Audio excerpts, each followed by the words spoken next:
রমাদানের ভাঙতি রোজা বা কাজা সিয়ামগুলো আমরা যখন আদায় করব রমাদানের পরে, তখন সেগুলোকে ধারাবাহিকভাবে রাখতে হবে নাকি গ্যাপ দিয়ে দিয়েও আমরা রাখতে পারবো? রমাদানের ভাঙতি রোজা বা কাজা সিয়াম রাখার ক্ষেত্রে বিশেষ কোনো সময়সীমা আছে কিনা ইসলামের শরীয়তের দৃষ্টিকোণ থেকে, যে এই সময়ের ভেতরেই এই সিয়ামগুলো রেখে ফেলতে হবে? রমাদানের ভাঙতি রোজা বা কাজা সিয়াম এগুলো আমরা যখন রাখবো, তখন এর পাশাপাশি অন্য কোনো কিছু করতে হবে কিনা? যেমন রমাদানে আমরা তারাবি পড়ি, আবার রোজাও রাখি, তাহলে রমজানের কাজা আদায় করতে গেলে রাতে তারাবি পড়ে তারপর রোজা রাখতে হবে। যদি কেউ কাজা রোজা রাখার আগে মৃত্যুবরণ করেন, আল্লাহ না করুন, তাহলে তার কি হবে? রমজানের ভাঙতি বা কাজা রোজা রাখার আগে কোনো নফল রোজা রাখা যাবে কিনা? রমজান মাসে তাহাজ্জুদ নামাজের আগে বিদের সালাত আদায় করা যাবে কিনা? জুমার দিন মহিলারা কয়টা বাজে জোহরের নামাজ পড়তে পারবে? সাহরির শেষ সময় ঘোষণা করা হলেও যদি পানি খেলে বা অল্প কিছু খেলে রোজা ভেঙে যাবে কি? রোজার সময় ভুল করে কিছু খেয়ে ফেললে ওই রোজার পরিবর্তে কি আরেকটা রোজা রাখতে হবে? রোজা রেখে মুখে গুল দিলে রোজা হবে কিনা? চলুন আমরা এবার আপনাদের প্রশ্নোত্তর আলোকিত ভবনে প্রবেশ করি। এরপর আমরা ইয়াসিন শেখ আপনি লিখেছেন, রোজা থাকা অবস্থায় বেশি সময় ধরে পানিতে থাকলে রোজার কোনো ক্ষতি হবে কিনা?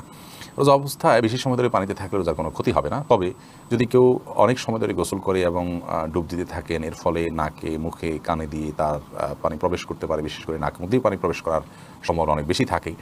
তো এই সম্ভাবনার কারণে, এই আশঙ্কার কারণে অনেক বেশি সময় ধরে ডুবুডুবি করা উচিত নয়, কারণ এভাবে যদি পানি ঢুকে যায় তাহলে তার রোজা ভেঙে যাবে। তো রোজা ভেঙে যাবে, ভেঙে যেতে পারে, এরকম কোনো কাজ করা কোনো মুসলমানের জন্য জায়েজ নয়। সেই বিষয়টির উপরে আমাদের খুবই সচেতন থাকতে হবে, দায়িত্বশীল থাকতে হবে, সাবধান এবং সতর্ক থাকতে হবে। আর রোজার বিষয়টি হলো যে পানিতে আপনি যদি কোনো কাজে আপনি থাকতে হলো মাজা পরিমাণ, কোমর পরিমাণ বা বুক পরিমাণ আপনি থাকলেন, সেখানে 1-2 ঘন্টা, হয়তো অনেকে আছে পানিতে ডুবে কাজ করতে হয়, পানিতে আপনার নিজেকে মাজা কোমর পরিমাণ বা বুক পরিমাণ ডুবিয়ে তারপর কাজ করতে হয়, এটা তো কাজের অংশ হিসাবে, বিধায় সেটি তার জন্য জায়েজ আছে, কোনো অসুবিধা নেই। সের ফলে রোজার কোনো ক্ষতি হবে যে ব্যাপারটি সেরকম নয়, যদি পানি ভিতরে প্রবেশ না করে কোনো অসুবিধা নেই। এরপরে রাবিয়া বিনতে নজরুল আপনি লিখেছেন, রোজা থাকা অবস্থায় নামাজে কান্না চলে আসে, চোখের পানি যদি মুখে চলে যায় তাহলে কি রোজা হবে? রোজা অবস্থায় যদি আল্লাহ রাব্বুল আলামিনের ভয়ে বা যে কোনো কারণে চোখের পানি এলো, সেই চোখের পানি যদি গড়িয়ে আমাদের মুখে চলে আসে, সেটা আমরা থুতুর সাথে ফেলে দিতে হবে। যদি আমরা না ফেলি এবং সেটাকে আমরা থুতুর সাথে গিলে ফেলি, তাহলে সেক্ষেত্রে রোজা ভঙ্গ হয়ে যাবে। তো এক্ষেত্রে চোখের পানি মুখে আসলে সেটাকে যাতে আমরা না গিলে ফেলি সে বিষয়ে আমাদের সতর্ক থাকতে হবে, ফেলে দিতে হবে সেটা। শিপলু আইডি থেকে আপনি লিখেছেন, রোজা রেখে মুখে গুল দিলে রোজা হবে কিনা? ভাই শিপলু, সাধারণত গুল যারা গুল খেয়ে থাকেন বা মুখে নিয়ে থাকেন, আমরা দেখি তারা মুখের এক পাশে দিয়ে দীর্ঘ সময় সেটাকে ফেলে রাখেন। তো মুখের এক পাশে গুল দিয়ে যদি ফেলে রাখেন, থুতুর সাথে সেই গুল আপনার পেটে যাবে, একটু হলেও যাবে, অল্প হলেও যাবে, সেই সম্ভাবনা খুবই স্বাভাবিক, যার কারণে এটি জায়েজ হবে না। রোজা রেখে এটি করলে রোজা ভঙ্গ হতে পারে, রোজা ভঙ্গ হবে। রফিক আহমদ আপনি লিখেছেন, তারাবির 4 রাকাত পরপর প্রচলিত যে দোয়াটি পড়া হয়, এ সম্পর্কে আপনি বলেছেন এটি হাদিসে নেই, অথচ একজন আলেম দাবি করেছেন এটি হাদিসে আছে, এ ব্যাপারে আপনি কি বলবেন?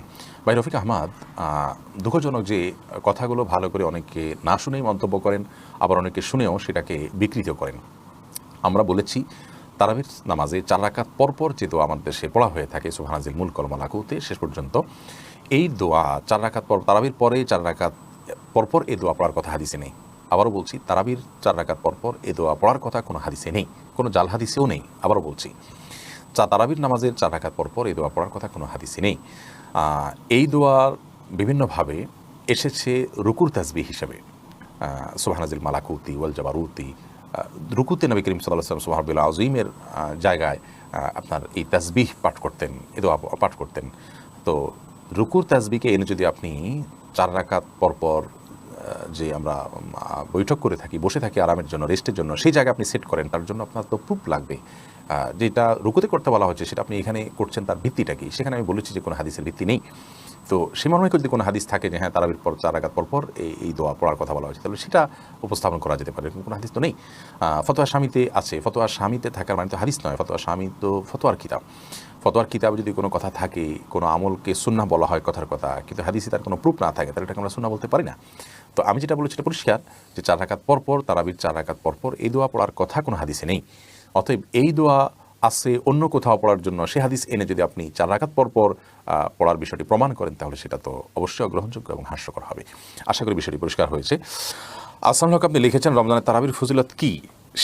রমজানের তারাবির ফজিলত কি সেই ব্যক্তি পাবে যে এশার ফরজ আদায় করলো এক মসজিদে আর তারাবি অন্য মসজিদে? ইমামের সাথে সালাত শেষ করার অর্থ কি? কোনো কোনো ক্ষেত্রে ইমাম তো সালাতে শুধু ফরজ নিজে পড়ান, বাকি তারাবি অন্য কেউ পড়ায়, অতঃপর তিনি ভিতর পড়ান, এক্ষেত্রে ইমামের সাথে কিয়াম করার স্বরূপ কি? মাঝের তারাবি না পড়ে শুধু বিতর ইমামের পিছনে পড়া কি এর অন্তর্ভুক্ত? ভাই হাসানুল হক, হাদিসের যে ভাষ্য সেটা হলো মানসাল এশা মা আল ইমাম, যে ব্যক্তি ইমামের সাথে এশা পড়লো, এরপর ইমাম যাওয়ার পর সে গেল, তার মানে এশা থেকে নিয়ে ইমাম যাওয়া পর্যন্ত সে থাকবে পুরো সালাতে, যত সালাত হবে সেটা তারাবি হোক বিতির হোক সবগুলোতে সে অংশগ্রহণ করবে। এই ব্যক্তির জন্য সারা রাত জেগে ইবাদতের সওয়াব লেখা হবে। এখন কেউ যদি এই কাজটি না করেন, এশা পড়ে আরেক মসজিদে চলে বিতির পড়লেন, তাহলে তিনি তো এই হাদিসের উপর আমল হলো না, কারণ ইমামের সাথে তিনি শেষ পর্যন্ত থাকলেন না। কোনো কারণে তার যাওয়ার প্রয়োজন থাকলে তিনি যেতে পারেন, সেটা জায়েজ আছে, বাট এই সবটা তিনি আর পাচ্ছেন না। অতএব এই সব পেতে হলে শেষ পর্যন্ত থাকতে হবে, সেটা ইমাম তারাবি পড়ান বা না পড়ান। ইমাম তো আসেন সেখানে, এশা পড়েছেন, এরপর ইমাম আসেন, অতএব তিনিও সেখানে থাকবেন এবং বিতির পড়ানো পর্যন্ত অপেক্ষা করবেন। আল মাহমুদ হাসান মুরাদ, আপনি লিখেছেন আমরা সাহারি খাই বেলা উঠার প্রায় 1-1.5 ঘন্টা আগে, এটা কতটা শরীয়ত সম্মত? আমাদের নবী করিম সাল্লাল্লাহু আলাইহি ওয়াসাল্লাম কি আমাদের মতো এইভাবে টাইম মেপে সেহরি খেতেন? দেখুন, সাহরির শেষ সময় হলো সূর্য সুবহে সাদিক হওয়া, অর্থাৎ ফজরের ওয়াক্ত হওয়া। ফজরের ওয়াক্ত হওয়ার মানে হলো যে পূর্বাকাশে সাদা আভা ফুটে উঠবে, এটা হলো ফজরের ওয়াক্ত, তার আগ পর্যন্ত সাহরি খাওয়া যায়। তো নবী করিম সাল্লাল্লাহু আলাইহি ওয়াসাল্লাম সেই সময় পর্যন্ত খেতেন। আল্লাহ তাআলা কোরআনে বলেছেন যে তোমরা খাওয়া পান করো হাত্তা ইয়াতাবাইয়ানা লাকুমুল খাইতুল আবিয়াদু মিনাল খাইতিল আসওয়াদি মিনাল ফাজর। সকালে যে কালো আকাশে যে কালো আভা থাকে, সেই কালো আভাটা দূর হয়ে সাদা আভা আসার আগ পর্যন্ত তোমরা খাও। অতএব সেই টাইম পর্যন্ত আমরা খাচ্ছি, নবী করিম সাল্লাল্লাহু আলাইহি ওয়াসাল্লাম এই আয়াতের উপর আমল করেছেন, তিনি এই টাইম পর্যন্তই খেয়েছেন। আমরা এখন এটাকে সেকেন্ড মিনিটে বের করে আনতে পেরেছি, সূক্ষ্মভাবে আবহাওয়াবিদরা সেটা করেছেন। তার যুগে এটা এতটা সহজ ছিল না, যার কারণে তিনি হয়তো একেবারে আমাদের মধ্যে এরকম সেকেন্ড মিনিট হিসাব করে খাবার ছাড়তে পারেননি, কিন্তু ওই সুবহে সাদিক যেটাকে আমরা আপনার ফজরের ওয়াক্ত বা বাউন্ডারি রাখছি, ওইটা নবী করিম সাল্লাল্লাহু আলাইহি ওয়াসাল্লাম বাউন্ডারি সেটা কি রেখেছেন। তবে সাহরি খাওয়ার ক্ষেত্রে একেবারে শেষ মুহূর্তে খাওয়া উত্তমের মানে এই নয় যে ঠিক আজানের আগ মুহূর্তে পর্যন্ত ঠেকিয়ে দিয়ে আমরা সাহরি খাবো, বরং আমরা সাহরি খাওয়ার পর কয়েকটা মিনিট হাতে থাকা উচিত। নবী করিম সাল্লাল্লাহু আলাইহি ওয়াসাল্লাম সাহরি খাওয়ার পর কয়েকটা আয়াত তেলাওয়াত করার মতো সময় তিনি রাখতেন, বিধায় শেষ সময় সাহরি খাওয়ার মানে এই নয় যে একেবারে লাস্ট মিনিটে পর্যন্ত নিয়ে খাওয়া। দাদি নানি আইডি থেকে আপনি লিখেছেন জাকাতের টাকা দিয়ে কোনো এতিম বিধবার ঘর করে দেওয়া যাবে কিনা? জাকাতের টাকা দিয়ে ইয়াতিম অথবা কোনো বিধবাকে আপনি ঘর করে দিতে পারেন যদি তারা জাকাতের হকদার হয়। এতিম হলেই যে জাকাতের হকদার হবে এমনটি কিন্তু আবশ্যক নয়, বিধবা হলেই যে জাকাতের হকদার হবে এমনটি কিন্তু আবশ্যক নয়। একজন ভদ্র মহিলা, তার স্বামী মারা গেছেন, তিনি বিধবা হয়েছেন, কিন্তু তার এত সম্পদ আছে যেটা দিয়ে তিনি চলতে পারেন, তাহলে সেক্ষেত্রে তিনি জাকাতের হকদার নন। এতিমের ক্ষেত্রে একই কথা প্রযোজ্য। যাই হোক, তো এতিম বা বিধবা যদি জাকাতের হকদার হয়, তাদের যে সম্পদ আছে বা উপার্জন হয় তা দিয়ে তাদের সংসার চলতে কষ্ট হয়, এরকম যদি হয়, তাহলে সেক্ষেত্রে আপনি তাদেরকে জাকাতের টাকা দিতে পারেন। জাকাতের টাকা না দিয়ে তাদের ঘরের নিড থাকে, যে তাদের নিরাপদে থাকার মতো কোনো ঘর নেই, সে প্রয়োজন থাকে এবং টাকা দিলে তারা হয়তো নষ্ট করে ফেলবে, আপনি তত্ত্বাবধান করে তাদের হয়ে ঘর নির্মাণ করে দিলে জাকাতের টাকা দিয়ে এটা জায়েজ হবে। এমডি তানজিরুল আমিন, আপনি লিখেছেন কোনো হিন্দু ব্যক্তি ইফতারের দাওয়াত দিলে তার বাসায় গিয়ে ইফতার করা যাবে কিনা? যদি হালাল কোনো খাবার দেন ইফতারে কোনো হিন্দু, আপনি সেটা গ্রহণ করতে পারেন। মিফতাহুল জান্নাত এর থেকে আপনি লিখেছেন সর্বনিম্ন কত নগদ অর্থ বা স্বর্ণ থাকলে জাকাত ফরজ হয়? দেখুন, এটা যেহেতু স্বর্ণ এবং রূপার উপরে নির্ভর করে, এই জন্য স্বর্ণ এবং রূপার মূল্য যেহেতু উঠানামা করে, এই জন্য ফিক্সড অ্যামাউন্ট বলাটা জটিল। আমরা আপনাকে শুধু এটুকু বলছি যে 52.5 তোলা রূপার আজকের বাজার দর কী পিওর রূপার, অথবা 595 গ্রাম বলতে পারেন 52.5 তোলাকে, এই পরিমাণ রূপা কিনতে গেলে এটার দাম কত দাঁড়াবে? যেই টাকাটা এটার দাম হবে সেই পরিমাণ টাকা আপনি এর টাকার যদি আপনি মালিক হন, তাহলে সেই টাকা যদি আপনার কাছে 1 বছর থাকে তার উপর আপনার জাকাত আসবে, আদারওয়াইজ আপনার উপরে জাকাত আসবে না। এরপরে ফারজানা প্রীতু, আপনি আইডি থেকে লিখেছেন আমি আমার মেয়েকে মাদ্রাসায় নিয়ে গিয়ে 2.5 ঘন্টা ওর জন্য অপেক্ষা করি। সে সময় আমি মোবাইলে বসে বসে কোরআন পড়ি। এ সময় সিজদার আয়াত পড়লে কি পরে বাসায় এসে সিজদা আদায় করতে পারবো? ওই জায়গায় যদি সিজদা করার কোনো সুযোগ থাকে সিজদা করে ফেলা উচিত, কারণ কোরআন কারীমের আয়াতে সিজদা যখন পাঠ করেন তখনই সাথে সাথে সিজদা করতে হয়, এটি সুন্নাহ, এটি নির্দেশ। তো আপনি যেহেতু কোরআন পড়ছেন, আপনার যদি ওযু থাকে তাহলে সেক্ষেত্রে আপনি যে অবস্থায় আছেন কিবলার দিকে ফিরে ওখানে সিজদা করে ফেলবেন। কোনো জায়গা পাক না পাক এটা নিয়ে অহেতুক সংশয় বা সন্দেহ করার কোনো দরকার নেই। কারণ আমরা ধরুন আপনি একটা বেঞ্চিতে বসে, একটা টুলে বসে তেলাওয়াত করছেন, বা কিংবা ফ্লোরে বসে তেলাওয়াত করছেন, বা ফ্লোরে কিছু নাই, এমনি ফ্লোর মানে হাঁটাহাঁটি করছে, ওখানে কোনো নাপাক পড়ে আছে এমন কোনো আলামত যদি না থাকে তাহলে ওটা পাক, ওটাকে আপনি পাক ধরেই আপনি জাস্ট সিজদা উঠে যেতে পারেন। অতএব সিজদা তখনই দিয়ে দিবেন। আর যদি আপনি অপবিত্র থাকেন অর্থাৎ উযু নাই, তাহলে সেক্ষেত্রে আপনি পরে সিজদা দিবেন, তাতেও ইনশাআল্লাহ আদায় হবে। ইফতারের আগে কি দাঁত ব্রাশ করা যাবে? খালি ব্রাশ করতে তো কোনো অসুবিধা নাই। পেস্ট দিয়ে ব্রাশ করাটাকে উলামায়ে কেরাম মাকরু বলেছেন। যদি আরবেন স্কলাররা সেটাকে মাকরু বলেন না, তো মাকরু হওয়ার মতটাই অধিকতর শক্তিশালী। কারণ হলো এটি ছাড়াও আমরা আমাদের দাঁত পরিষ্কার করার অপশন আছে। তাহলে বিনা প্রয়োজনে দাঁতে এটা ঘষলাম, তাহলে থুতুর সাথে আমাদের এটি পেটে যাওয়ার সমূহ সম্ভাবনা থাকছে। এই কারণে এটা অ্যাভয়েড করাই ভালো। আমরা মেসওয়াক করবো বেশি বেশি করে, আর খালি ব্রাশ করতে পারি, আর পেস্ট দিয়ে ব্রাশ করবো আমরা তার সারি করা আগ পর্যন্ত। যদিও যদি আপনি ব্রাশ করেন পেস্ট ব্যবহার করে এবং কুলি করে ফেলে দেন, মানে কোনোভাবে যেন গলার ভিতরে না যায় সেজন্য আপনার চেষ্টা করেন এবং না যায়, তাহলে সেক্ষেত্রে আপনার রোজা হয়ে যাবে। রোজা হবে না ব্যাপারটা সেরকম না। আহমদ রাহিম আপনি লিখেছেন, তারাবি নামাজ না পড়লে কি রোজা হবে? জি ভাই, অবশ্যই রোজা হয়ে যাবে। রোজার সাথে তারাবি নামাজের সম্পর্ক এরকম নয় যে একটা না করলে আরেকটা হবে না, দুইটা স্বতন্ত্র ইবাদত। তারাবি কোনো কারণে পড়তে না পারলেও রোজা আপনাকে রাখতেই হবে এবং হয়ে যাবে। আর রাবিয়া রানী আপনি লিখেছেন, রোজার সময় ভুল করে কিছু খেয়ে ফেললে ওই রোজার পরিবর্তে কি আরেকটা রোজা রাখতে হবে? রোজার সময় ভুল করে যদি কিছু আপনি খেয়ে ফেলেন, তাহলে সেক্ষেত্রে তার জন্য আরেকটা রোজা রাখতে হবে না, কারণ ভুল করে খেয়ে ফেললে সেটা মাফ। এবং এক্ষেত্রে আপনার বিভিন্ন হাদিসের সুস্পষ্ট বক্তব্য রয়েছে, যার কারণে রোজা রেখে রোজার কথা আপনার মনে নেই, আপনি খাচ্ছেন, হঠাৎ মনে হলো, তারপর আর খাওয়া ছেড়ে দিয়েছেন, মনে হওয়ার পর আর আপনি গিলেন নেই, তাহলে সেক্ষেত্রে আপনার এই রোজা ভঙ্গ হবে না এবং এর কারণে আরেকটা রোজা রাখতে হবে না। নুহা আলী আপনি লিখেছেন, রোজা রেখে শুধুমাত্র নাকে ব্যবহারের জন্য স্প্রে করা যাবে কিনা? দেখুন, নাকে স্প্রে করলে সেটা তো আমাদের গলায় যাওয়ার সমূহ আশঙ্কা আছে, সেজন্য আপনি এটা করবেন না রোজা রেখে। আহমেদ বাশির আপনি লিখেছেন, আমি আজকে অসুস্থতার কারণে রোজা রাখতে পারিনি, আমি কি করব? অসুস্থতা যদি এই লেভেলের হয় যে রোজা রাখার মতো ক্ষমতা আপনার নাই, আপনি অসুস্থ হয়ে পড়বেন রোজা কন্টিনিউ করলে ভয়ঙ্করভাবে, এবং মৃত্যু বা অঙ্গহানি বা সিরিয়াস কোনো কষ্ট হবে যেটা অসহনীয় পর্যায়ে থাকবে, এই আশঙ্কা যদি আপনি রোজা ভাঙতে হয় বা রোজা না রাখতে হয়, তাহলে সেই রোজাটা আপনাকে রমজানের পর রেখে দিতে হবে। তার জন্য কোনো কাফারা বা অন্য কোনো ক্ষতিপূরণ দিতে হবে না, শুধুমাত্র যেই রোজা ভাঙা পড়বে সে রোজা রেখে দিলেই হবে। একটা ভাঙা পড়লে একটা, দুটো ভাঙা পড়লে দুটো রেখে দিবেন। এরপর সাব্বির হোসেন আপনি লিখেছেন, রমজান মাসে ভিতরের সালাদ কি ইমামের পিছনেই পড়তে হবে নাকি একাও পড়া যাবে? একাও পড়তে পারেন, কোনো অসুবিধা নেই, ইমামের পিছনে পড়তে হবে, বাধ্যবাধকতা নাই। তবে ওই যে ফজিলত পেতে হলে ইমাম যাওয়া পর্যন্ত আপনাকে অপেক্ষা করতে হবে। রাত জেগে বা ফজিলত পেতে হলে ইমামকে নামাজে রেখে আপনি চলে যাবেন, এটা হবে না। বরং আপনি প্রয়োজনে অপেক্ষা করতে পারেন, দুকুজি কি রাজকাত দোয়া পড়লেন, এরপর বিতির শেষে সবাই যখন গেল আপনি তখন বের হলেন। এরপরে কাশফিয়া ইসলাম লিখেছেন, আমার মেয়ের বয়স 11 বছর 4 মাস, আমার মেয়ের রোজা কি ফরজ হয়েছে? মেয়ের প্রতি মাসে পিরিয়ড হয়। জি বোন, অবশ্যই আপনার মেয়ের রোজা ফরজ হয়েছে, তাকে রোজা রাখতে হবে। এমনি মিজানুর রহমান মিজান লিখেছেন, রমজান মাসে তাহাজ্জুদ নামাজের আগে বিতির সালাত আদায় করা যাবে কিনা? সর্বাবস্থায় বিতির নামাজ সর্বশেষে পড়তে হবে। আপনি তারাবির পরে যদি রাতে তাহাজ্জুদে আরও কিছু নামাজ পড়বেন আপনার ইচ্ছা থাকে, তাহলে সেক্ষেত্রে আপনি শেষে বিতির পড়বেন। শ্বশুর শাশুড়িকে কি আব্বা আম্মা ডাকা যাবে? জি, শ্বশুর শাশুড়িকে আপনি আব্বা আম্মা ডাকতে পারেন, এটা রূপক অর্থে ডাকছেন, সেই অর্থে ডাকতে পারেন। আপনি তাদেরকে তার অরিজিনাল আব্বা বাবা মা আপনার জন্মদাতা সেই অর্থে ডাকছেন না, যার কারণে এটা জায়েজ হবে, কোনো অসুবিধা নেই। এমডি এজাজ আহমেদ আপনি লিখেছেন, রোজা অবস্থায় কি রক্তদান করা যাবে? অনেক জায়গায় রক্তদান করতে গেলে বলা হয় যে তুমি 4 ঘন্টা আগে খেতে হবে, পান করতে হবে না, রক্ত নেওয়া হবে না। এরকম যদি হয় তাহলে রক্তদান করা যাবে না রোজা অবস্থায়। আর যদি এরকম কোনো বিষয় না থাকে, রক্তদান করেন, আপনি 1 ব্যাগ রক্ত দিলেন, কিংবা আপনি সিরিঞ্জি করে 1-2 সিরিঞ্জি রক্ত দিলেন স্যাম্পল হিসেবে টেস্টের, কোনো অসুবিধা নেই, তাতে রোজা ভঙ্গ হবে না। বিশেষ করে রক্ত দেওয়ার ফলে আপনি এত দুর্বল হয়ে যেতে পারেন যার ফলে আপনার রোজা তা রাখতে নাও পারেন, এরকম আশঙ্কা থাকলে সেটা ভিন্ন কথা। এরকম আশঙ্কা না থাকলে আপনি রোজা অবস্থায় রক্ত দিতে পারেন, কোনো অসুবিধা নেই। এরপরের প্রশ্ন হলো, সঞ্জয় ইসলাম শশী আপনি লিখেছেন, রোজা রেখে তরকারির লবণ টেস্ট করে থুতু ফেলে দিলে কি রোজা ভঙ্গ হয়ে যাবে? না বোন, এর কারণে রোজা ভঙ্গ হবে না। আপনি টেস্ট করার জন্য জিহ্বার আগায় 1-2 ফোঁটা আপনি ঝোল নিলেন, এরপর এটাকে থুতুর সাথে আপনি ফেলে দিলেন, পরিষ্কার করে ফেললেন, তাতে ইনশাআল্লাহ বিধান তার রোজা ভঙ্গ হবে না।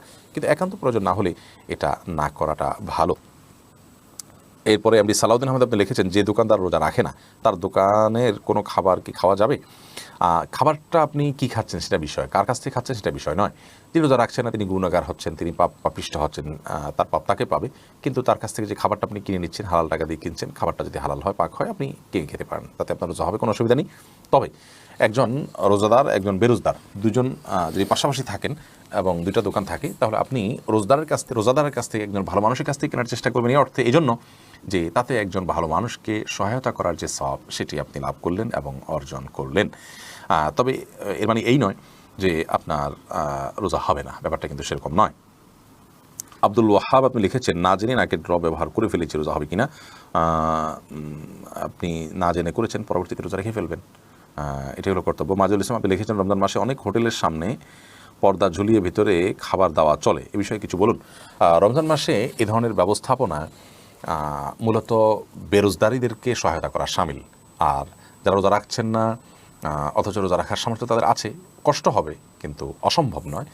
তো এরকম ব্যক্তিরা যদি রোজা ভাঙেন তাহলে সেক্ষেত্রে তারা গুনাহগার হলেন, পাপিষ্ট হলেন, অপরাধ করলেন, কাবিরা গুনাহ করলেন। আপনি হোটেলে পর্দা দিয়ে তাদেরকে যদি খাওয়ানোর ব্যবস্থা করেন তাহলে সেক্ষেত্রে আপনি তাদের পাপটা করতে সহায়তা করলেন। এই ধরনের কাজ গর্হিত কাজ, অন্যায়, এই কাজগুলো করা উচিত নয়। তবে অমুসলিম আছেন, ভিন্ন ধর্মাবলম্বীরা আছেন, তারপর অসুস্থ ব্যক্তি থাকতে পারেন, তাদের জন্য খাবার যদি থাকে, বাচ্চারা থাকতে পারে তার জন্য খাবার নিয়ে যেতে পারেন কেউ, এরকম অপশন যদি থাকে সেটার জন্য দোকান খোলা রাখলো কেউ, সেটা জায়েজ হতে পারে। বাট খাবারের দোকানগুলোতে সচরাচর দিনের বেলা দিব্যি বেরোজগাররা খেয়ে থাকে, যার কারণে যারা হোটেল ব্যবসা করেন তাদের কর্তব্য হলো দিনের বেলায় এই সমস্ত মানুষের কাছে খাবার বিক্রি না করা, দোকান বন্ধ রাখা। পর্দা দিয়ে দিলে সেটা জায়েজ হবে, বাট সেরকম নয়। পর্দা দিলে হয়তো একটু লাজ লজ্জা হলো, প্রকাশ্যে খেলো না, এতটুকু হলো, এতটুকু মন্দের ভালো। বাট একজন ব্যবসায়ী তিনি হারামে সহায়তা করতে পারেন না। ওয়ালা তাআওয়ানু আলাল ইসমি ওয়াল উদওয়ান, আল্লাহ বলেছেন পাপ এবং সীমা লঙ্ঘনের কাজে তোমরা একে অন্যের সহায়তা করো না। সেই জায়গা থেকে তিনি এটা করা উচিত নয়। সাউদা উম্মে হাবিবা আইরিন আপনি লিখেছেন, জুমার দিন মহিলারা কয়টা বাজে জোহরের নামাজ পড়তে পারবে? জোহরের ওয়াক্ত হওয়ার পরেই পড়তে পারবে। মসজিদে জুমার নামাজের জামাত হওয়ার পরেই পড়তে হবে এমনটি অনেকে মনে করেন, অথচ এমনটি কোনো আবশ্যক নয়। আপনি চাইলে জুমার নামাজের আগেও, অর্থাৎ ওয়াক্ত হয়ে গেছে জোহরের 12টা 1 মিনিটে, আজকে জোহর ওয়াক্ত হয়ে গেছে, এরপর থেকে আপনি বাসায় জোহর পড়তে পারেন। জাকিয়া হোসেন আপনি লিখেছেন, একজন নারী কতটুকু স্বর্ণ ব্যবহার করতে পারবেন আর কতটুকু হলে জাকাত দিতে হবে? দেখুন, ব্যবহারের স্বর্ণে জাকাত দিতে হবে, এটাই অধিকতর শক্তিশালী মত। যদি অনেক উলামা ইকরাম বলেছেন ব্যবহারের স্বর্ণে জাকাত দিতে হবে না। অতএব আপনি কতটুকু স্বর্ণ ব্যবহার করছেন এটি ইস্যু নয়, আপনি যতটুকু স্বর্ণ ব্যবহার করছেন এটা নেশাবে পড়ছে কিনা, নেশাবে পড়লে আপনাকে জাকাত দিতে হবে, সেটা কম হোক আর বেশি হোক, যদি নেশাবে হয় আপনাকে জাকাত দিতে হবে। তাহিয়া আপনি লিখেছেন, সাহরির শেষ সময় ঘোষণা করা হলেও যদি পানি খেলে বা অল্প কিছু খেলে রোজা ভেঙে যাবে কি? সাহরির সময় শেষ, এটা যদি আপনি নিশ্চিত হন টাইম শেষ হয়ে গেছে, তারপরে যদি আপনি পানি অথবা মেডিসিন বা যাই খান, অল্প যদি খান, তাতে রোজা ভাঙা হবে এবং এই রোজাটা আপনাকে পরবর্তীতে রেখে দিতে হবে। সাহরির জন্য মাইকে ডাকাডাকি করা কি ইসলাম শরিয়া কীভাবে দেখে? ইসলাম শরিয়াকে আমি যতটুকু বুঝেছি সে আলোকে বলতে পারি যে সাহরির জন্য মাইকে ডাকাডাকি করা আমাদের বর্তমান প্রেক্ষাপটে আমাদের সমাজের জন্য কোনো ভালো কাজ নয়। তবে কোনো জায়গায় যদি এরকম হয় যে মাইকে ডাকাডাকি না করলে মানুষ উঠতে পারবে না, রোজা রাখতে পারবে না, এটা তাদের জন্য বরং হেল্পফুল হবে ডাকাডাকি করাটা, তাহলে সেটা সেখানে বিধেয় এবং জায়েজ হতে পারে। আজকাল বেশিরভাগ ঘরেই অ্যালার্ম সিস্টেম আছে, প্রত্যেকটা ঘরেই মোবাইল আছে একাধিক, এবং মোবাইল সেটগুলোতে অ্যালার্ম দেওয়ার ব্যবস্থা আছে, এক অন্যকে ফোন কল দিয়ে ডেকে দেওয়ার ব্যবস্থা আছে। এরপরেও যদি মসজিদে ডেকে দিতে হয় সেটা খুব হালকাভাবে ডেকে দেওয়া যেতে পারে। দীর্ঘ সময় পর্যন্ত মসজিদের মাইকে চিৎকার করে নাশিদ বা ইসলামী সঙ্গীত গাওয়া, কোরআন কারীমের তেলাওয়াত করা বা মানুষকে ডাকা, এটি নানা কারণে অনুচিত। প্রথমত অমুসলিম বা যারা অসুস্থ বা শিশু যারা রোজা রাখবেন না তাদের ঘুম ভাঙার কারণ হয়। দ্বিতীয়ত এটির ফলে অনেকে ভোর রাতে তাহাজ্জুদ দোয়া দুতির মাশগুল থাকেন, তাদের ডিস্টার্ব হয়, এ কারণে এগুলো করা উচিত নয়। আরেকটা বিষয় হলো যে নামাজের জন্য যেরকম আহ্বান করতে হয়, আজানের বিষয়টি বিধিবদ্ধ শরিয়া রেখেছে, অন্য কোনোটির জন্য ওইরকম আজানের মতো ফরম্যাট বোঝা যায়, অর্থাৎ এরকম মানুষকে আহ্বান করা হচ্ছে ওইরকমটি যেন বোঝা না যায়, সেদিকটা খেয়াল করতে হবে। যদিও সারির জন্য ডাকাডাকিটাকে আজানের বিকল্প বা আজানের অনুরূপ বা সমকক্ষ বলে কেউ মনেও করে না, সেভাবে করেও না, বাট সাদৃশ্যটা সেরকম হয়। এবং এক্ষেত্রে মূল বিষয়টা হলো মানুষের বিরক্ত হওয়ার এবং মানুষের কষ্ট হওয়ার, এই জন্য এটাকে বিবেচনা রাখা উচিত আমাদের। মিনি বয় করিম আপনি লিখেছেন, ফিতরা আদায়ের সঠিক নিয়ম জানতে চাই, সঠিক সময় জানতে চাই। ফিতরা আদায়ের সঠিক সময় হলো চাঁদ উঠেছে শাওয়াল মাসের, অর্থাৎ ঈদের চাঁদ উঠেছে তখন থেকে নিয়ে ঈদের নামাজের আগ পর্যন্ত, এই টাইমটার মধ্যে, রাতের মধ্যে, সকালের আগে আগে আপনি গরিবের কাছে পৌঁছাবেন, এটা হলো ফিতরা আদায়ের মূল টাইম। এই সময়ের মধ্যে এত অল্প সময়, শর্ট টাইমে ফিতরা আদায় করা যদি কঠিন হয় মনে হয়, তাহলে 2-1 দিন আগেও ফিতরা আদায় করাকে জায়েজ বলেছেন ফুকাহায়ে একরাম। তবে কোনো অবস্থাতেই ঈদের নামাজের পরে আদায় করলে সেটি জায়েজ হবে না, যেহেতু হাদিসে সুস্পষ্টভাবে এবারে বক্তব্য রয়েছেন। নবী সাল্লাল্লাহু আলাইহি ওয়াসাল্লাম বলেছেন, ফামান আদ্দাহা ক্বাবলাল সালাহ, যে ব্যক্তি ঈদের নামাজের আগে ফিতরা আদায় করলো, ফাহিয়া মাকবুলাহ, তাহলে সেটি ফিতরা হিসাবে আল্লাহর কাছে গ্রহণযোগ্য হবে ইনশাআল্লাহ। আর ওয়ামান আদ্দাহা বাদাস সালাম, যে ব্যক্তি ঈদের পরে আদায় করবে, ঈদের নামাজের পরে, ফাহিয়া সাদাকাত মিনাস সাদাকাত, তাহলে সেটা অন্য 10টা সাদকার মতো একটা সাদকা বা দান হবে, এটা কোনো ফিতরা হিসাবে বিবেচিত হবে না। এমনি মুস্তাফিজুর রহমান আপনি লিখেছেন, রোজা রাখা অবস্থায় যদি কোনো ব্যক্তি মারা যায় তাহলে কি তার জন্য বিশেষ কোনো ফজিলত রয়েছে? রমাদান মাসে কবর রাজা আপনার জাহান্নাম বন্ধ থাকে, সেজন্য সুধারণা করা যায়, আল্লাহ তাআলা তার প্রতি রহম করবেন, এটুকু, কিন্তু নিশ্চিতই কিছু বলা তো কঠিন। বোরহানুদ্দিন আপনি লিখেছেন, রোজার নিয়ত কি মুখেই করা লাগবে? না, নিয়ত মানে ইচ্ছা করা, এটা অন্তরের বিষয়। আপনি অন্তরে রোজা রাখছেন, আপনার সেই ইচ্ছা আছে, আপনি জানেন আপনি রোজা রাখছেন, এটাই যথেষ্ট, এটাই মনোনিয়ত। এরপরে সাজিদুর রহমান লিটন আপনি লিখেছেন, রোজা থেকে ঘুমের মধ্যে স্বপ্নে কিছু খেতে দেখলে কি রোজা নষ্ট হবে?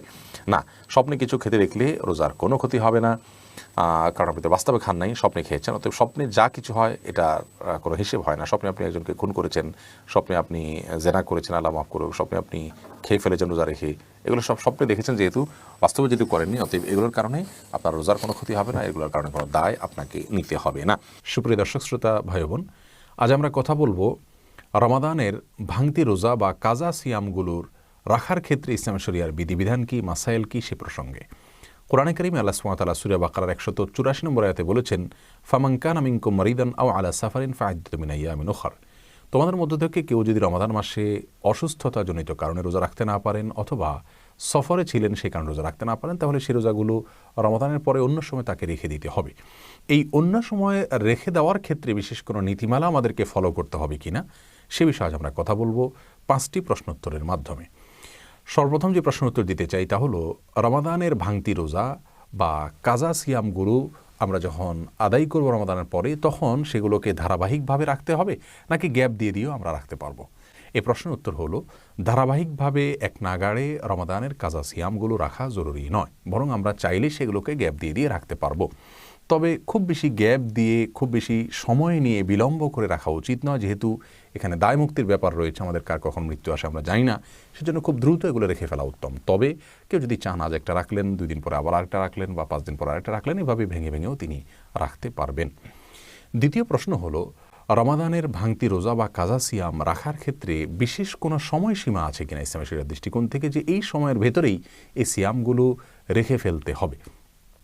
এর উত্তর হলো, মৌলিকভাবে রমাদানের রোজা যেগুলো ভাঙা পড়েছে অসুস্থতাজনিত কারণে বা সফরের কারণে গ্রহণযোগ্য ওজরের ভিত্তিতে, সেগুলো রমাদানের পরে আমরা রেখে ফেলবো, কিন্তু রমাদানের পরপরই রেখে ফেলতে হবে এমন কোনো বাধ্যবাধকতা নেই। এখানে ছাড় রয়েছে, আমরা 2 মাস, 4 মাস বা 6 মাস পরে চাইলেও রাখতে পারি।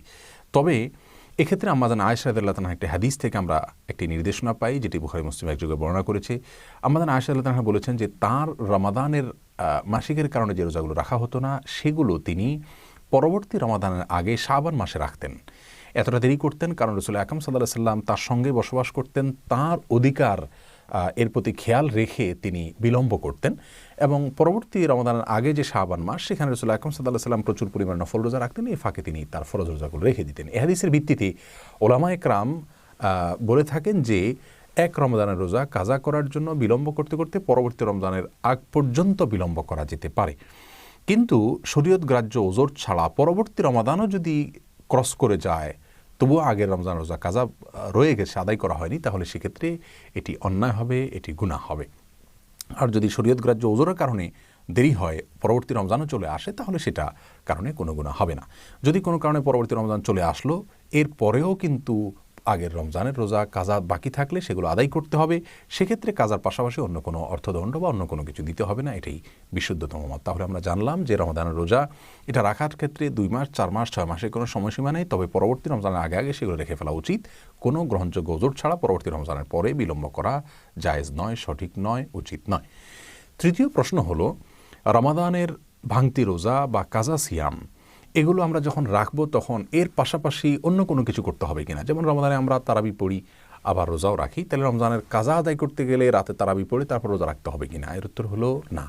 আমাদেরকে রমজানের রোজা যে কয়টা রাখতে হবে, যে কয়টা ভেঙেছে সেগুলো আমরা রাখবো, সেগুলোর সাথে তারাবির নামাজের কোনো বিধান নেই, কারণ তারাবির নামাজ এটা রমাদান মাসে পালনযোগ্য ইবাদত, রমাদানের পরে তারাবির অপশন নেই, যার কারণে রমাদানের পরে আমরা শুধুমাত্র যে কয়টা রোজা ভাঙতি হয়েছে সেগুলো রেখে ফেললেই চলবে, অন্য কোনো কিছু সাথে করতে হবে না। তবে যদি কেউ শরীয়ত গ্রাহ্য ওজর ছাড়া ইচ্ছাকৃত অবহেলা করে রোজা ভঙ্গ করে, তাহলে সেই ব্যক্তির জন্য কাজার পাশাপাশি কাফারার বিধানের কথা বলেন ইমাম আবু হানিফা এবং মালিক রাহিমাহুল্লাহ। অর্থাৎ যদি কেউ ইচ্ছাকৃত অবহেলা করে রোজা ভাঙেন, তাহলে শরীয়ত গ্রাহ্য ওজর ছাড়া, তাহলে সেক্ষেত্রে তিনি একটি রোজা ভাঙলে একটি রোজার জন্য একটা রোজা কাজা রাখবেন, আবার 60টা রোজা এক নাগাড়ে ধারাবাহিকভাবে নির্বিচ্ছিন্নভাবে তাকে রেখে ফেলতে হবে কাফারা হিসাবে। এটা হলো তার জন্য দণ্ড, সেটা তাকে করতে হবে শাস্তিস্বরূপ এবং ক্ষতিপূরণ স্বরূপ, আর সেটা না পারলে তিনি 60 জন মিসকিনকে খাদ্যদান করতে হবে। যদিও অন্যান্য ইমামদের মতে এই মাসআলাটি শুধুমাত্র স্ত্রী সহবাসের মাধ্যমে যদি কেউ রোজা ভঙ্গ করেন তাহলে সেক্ষেত্রে তার জন্য প্রযোজ্য। তাহলে সাধারণ রোজা ভাঙতি রোজা যেগুলো সেগুলো রাখার ক্ষেত্রে কোনো কিছুই না, যেগুলোর ভাঙছে সেগুলো রেখেই ফেললে হবে। 4 নম্বর প্রশ্ন হলো রমজানের ভাঙতি বা কাজা রোজা রাখার আগে কোনো নফল রোজা রাখা যাবে কিনা। এই প্রশ্ন উত্তর হলো রমজানের কাজা বা ভাঙতি রোজা রাখার আগে নফল রোজা রাখা যাবে। তবে কাজা রোজা রাখা যেহেতু ফরজ, নফল রোজা তো বাধ্যতামূলক নয় আমাদের জন্য, অতএব সেটাকে অগ্রাধিকার দিয়ে আগে রাখা উচিত, নফল রোজা একটু পরে রাখলেও চলবে। কিন্তু কোনো কারণে যদি সেটাকে বিলম্ব করেন অর্থাৎ ফরজ কাজা রোজাকে এবং এর আগে নফল রোজা রাখেন তাহলে সেটা জায়েজ হবে। বিশেষ করে শাওয়ালের 6 রোজা সম্পর্কে অনেকে জানতে চান যে শাওয়ালের 6 রোজা এটা আমরা যদি রমজানের ফরজ ভাঙতি রোজা রাখার আগে রাখি তাহলে জায়েজ হবে কিনা। এ বিষয়ে অনেক উলামা ইকরাম নিষেধ করেন, কারণ হাদিসে আসছে মান সাম রমাদান সুম্মা আতবাউ সিত্তাম মিন শাওয়াল, যে ব্যক্তি রমজান রোজা রাখলো তারপরে শাওয়ালের 6 রোজা রাখলো তার জন্য ফজিলত রয়েছে। অতএব আপনাকে রমজান রোজা আগে শেষ করতে হবে কাজা সহ, তারপর শাওয়াল রোজা রাখুন, এটা অনেক উলামা ইকরামের বক্তব্য। তবে যদি কেউ অনেক বেশি ভাঙতি রোজা রয়েছে, তার এই ভাঙতি রোজাগুলো রেখে শাওয়ালের 6 রোজা রাখা তার দ্বারা সম্ভব হবে না এই মাসের মধ্যে, এরকম মনে করেন, তাহলে শাওয়ালের 6 রোজা রেখে তারপর ভাঙতি রোজা রাখলেও ইনশাআল্লাহ তিনি আল্লাহর কাছ থেকে ফজিলত আশা করতে পারেন।